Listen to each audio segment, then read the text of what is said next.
Hey everybody, I thought I'd come on here and I would share with you guys what I've been reading throughout the past weeks, you could say.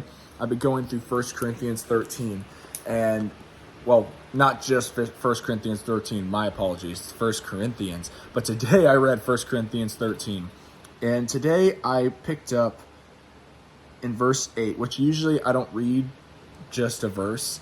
I've gotten into the habit of that before, or you just read a Bible verse, and that's really not what God calls us to do.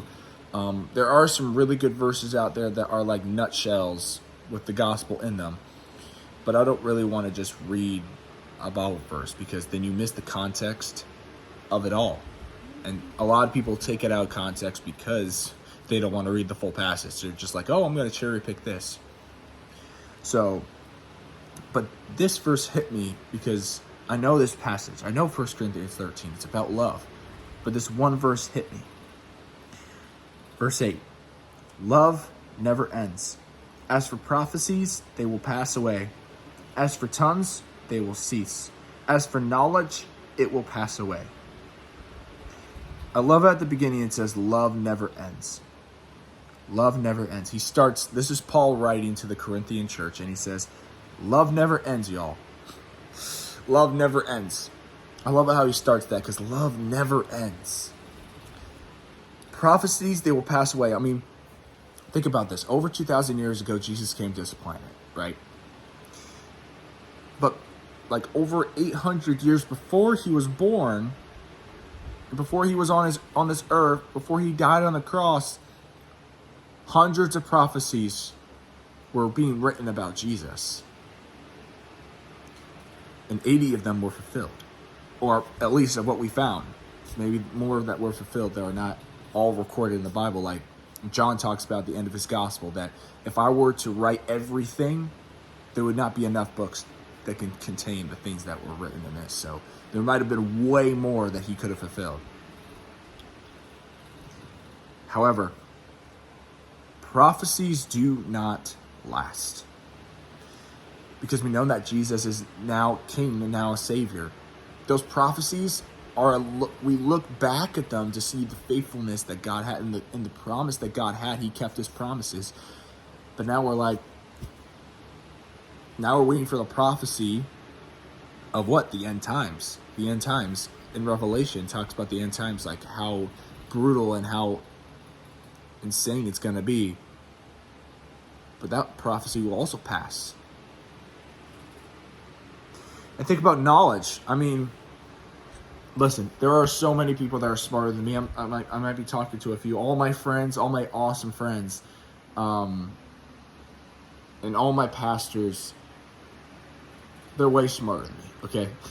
I just gotta say that. There are times that they are way smarter than me. And I'm not saying I just want to say that I'm not always the smartest. I'm not always the most intelligent.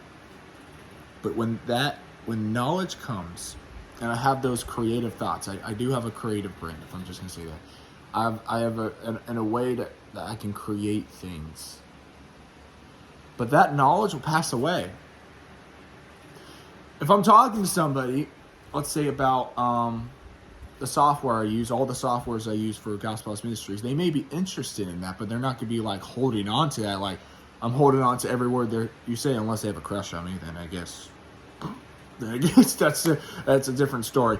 But they're not going to just hang on to every word I say unless they're interested in the software that I use and the graphic design I use. And they might be like, that's really cool, but it's not what holds us together as individuals in a friendship, in a relationship. You know what does? It's love. Because what does love say? In verse 4 all the way to 7. Love is patient. Love is kind. Love does not envy. It does not boast. It is not arrogant, nor rude. It does not insist on its own way. It is not irritable. Sorry if I said that wrong. You can correct me in the comments. Resentful. It does not rejoice at wrongdoing, but rejoices with the truth. Love bears all things, believes all things, hopes all things. And endures all things. Love never ends. Because love towards a person, your sacrificial time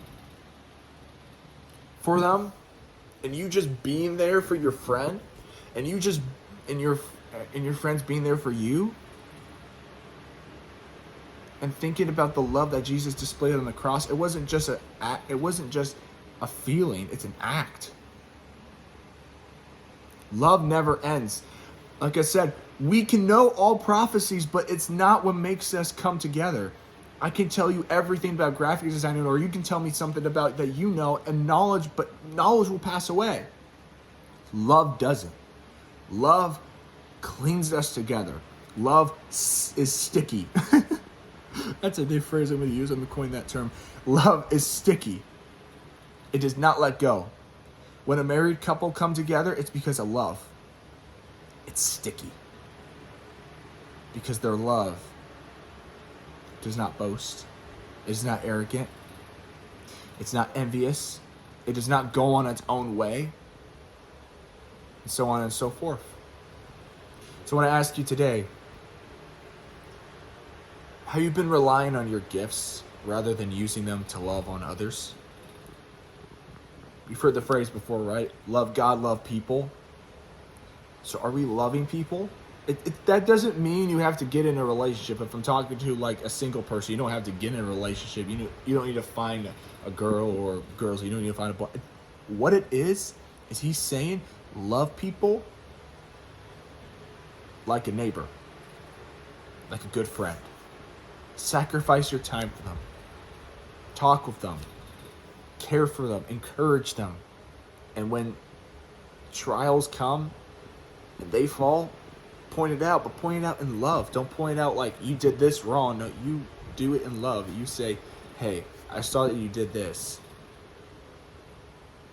I want to help you. So that's kind of what I want to share today. I hope you guys took something from this, and read 1 Corinthians 13. Don't just take my word for it. Read the 1 Corinthians 13 yourself and test me, because as God says, test every spirit. And I'm imploring you to test me. If I said something wrong, let me know in the comments, because that criticism won't wreck me. I'm gonna see it as something that will build me up, and hopefully everyone else will see that too. But besides all that, thank you so much for listening. My name is Luke, and I'll see you guys next time.